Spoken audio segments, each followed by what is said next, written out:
మంత్రి గారు పవన్ కళ్యాణ్ గారు చెప్పిన విధంగా మోడీ గారు కూడా అంగీకరించి అమరావతి రాజధాని డిక్లేర్ చేసిన మన ప్రభుత్వాన్ని అభినందిస్తున్నా. అప్పటి వరకు విశాఖపట్నం రాజధాని, అమరావతి రాజధాని, కర్నూలు రాజధాని తెలియని పరిస్థితి ఈ రాష్ట్రంలో ఉంటే అల్లా కొల్లోని పరిస్థితిని అమరావతి రాజధానిగా డిక్లేర్ చేసి 17,000 కోట్ల రూపాయలు మోడీ గారు సహాయం ఇస్తున్న సందర్భంగా మోడీ ప్రభుత్వాన్ని మనందరూ కూడా అభినందించాలి, మోడీ గారిని, కేంద్ర ప్రభుత్వాన్ని అని ఈరోజు సభ తీర్మానం చేస్తుంది. ఇవాళ పోలవరం 12,600 కోట్లు ఇచ్చి పునర్నిర్మాణాన్ని మేము సహకరిస్తామని చెప్పిన మోడీ ప్రభుత్వాన్ని అభినందిస్తున్నామని మాట చెప్తా ఉన్నాం. ఇది మంచిదనా? ఈరోజు కేంద్ర ప్రభుత్వం అధికారం వచ్చిన తర్వాత 7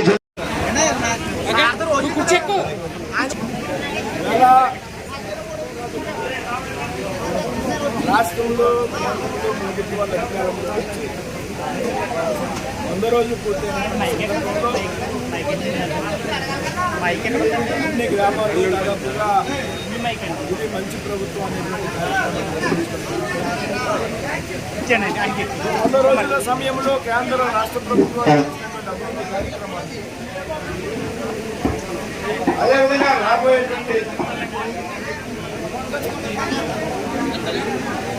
అదేవిధంగా రాబోయేటువంటి కాలంలో ప్రజల యొక్క అవసరాలను, సమస్యలను గుర్తించి ప్రజల నుంచి సలహాలు తీసుకోవాలనేటువంటి ఆలోచనతో రాష్ట్ర ప్రభుత్వం ఏర్పాటు చేసినటువంటి కార్యక్రమాల పశ్చిమ గోదావరి జిల్లా ఆర్చర్డ్ అసెంబ్లీ కొడమచేరు గ్రామంలో జరగడం జరిగింది. ఏదైతే 100 రోజుల కాలంలో ఎన్నికల ముందు ఇచ్చినటువంటి హామీలను రాష్ట్ర ప్రభుత్వం నిలబెట్టుకోవడం జరిగింది. కేంద్ర ప్రభుత్వం పెద్ద ఎత్తున రాష్ట్రానికి సహాయ సహకారాలను అందించడం జరిగింది. ఏదైతే ముఖ్యంగా పెన్షన్ 3,000 నుండి 4,000 రూపాయలు చేయడం, అలా క్యాంటీన్ పునరుద్ధరించడం, ఏదైతే గత 5 సంవత్సరాలు ఒకసారి కూడా డిఎస్సీ నిర్వహించినటువంటి రోజుల్లో దాదాపు 16,500 పోస్టుల ఉపాధ్యాయులు మెగా డిఎస్సీని నిర్వహించారు. రాష్ట్రంలో రాజధాని రైతులు గృహ నిర్మాణాలకి సంబంధించినటువంటి అన్ని బకాయిలు చెల్లించడంతో పాటు కొత్తగా అభివృద్ధి పథకాన్ని, సంక్షేమ పథకాన్ని కూడా అమలు చేసినటువంటి మన ఆహర్నిశలు రాష్ట్ర ముఖ్యమంత్రి రాష్ట్ర అభివృద్ధి కోసం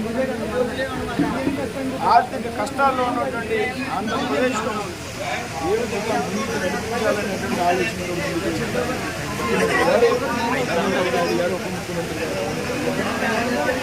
అదేవిధంగా ఈ రాష్ట్రానికి సంబంధించి అన్ని రకాలుగా కూడా సహాయ సహకారాలు అందించడానికి కేంద్రంలో ప్రధానమంత్రి నరేంద్ర మోడీ గారు చిత్తశుద్ధితో ఉన్నారని ఏదైతే అమరావతి అభివృద్ధికి రాష్ట్ర రాజధాని లేనటువంటి పరిస్థితుల్లో 15,000 రూపాయలు రాష్ట్ర రాజధాని నిర్మాణానికి కేటాయించింది.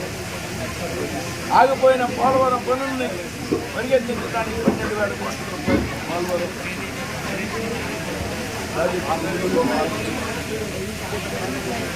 అదేవిధంగా పెద్ద ఎత్తున పెన్షన్ని 4,000 రూపాయలు.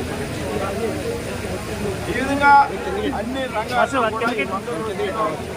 కేంద్ర రాష్ట్ర ప్రభుత్వాలు ప్రజల అవసరాన్ని తీర్చడంలో ముందున్నాయనేటువంటి విషయాన్ని దాదాపు ప్రజలందరూ కూడా ఇవాళ అంగీకరిస్తున్నారు. ఇది మంచి ప్రభుత్వాన్ని ప్రజలు వారంతటా వారిగా చెప్తా ఉన్నారు. కాబట్టి ఇదే రకమైనటువంటి అభివృద్ధిని, సంక్షేమ పథకాలని కూడా రాబోయేటువంటి రోజుల్లో 2 ప్రభుత్వాలు కలిసి అమలు చేస్తాయనే విషయాన్ని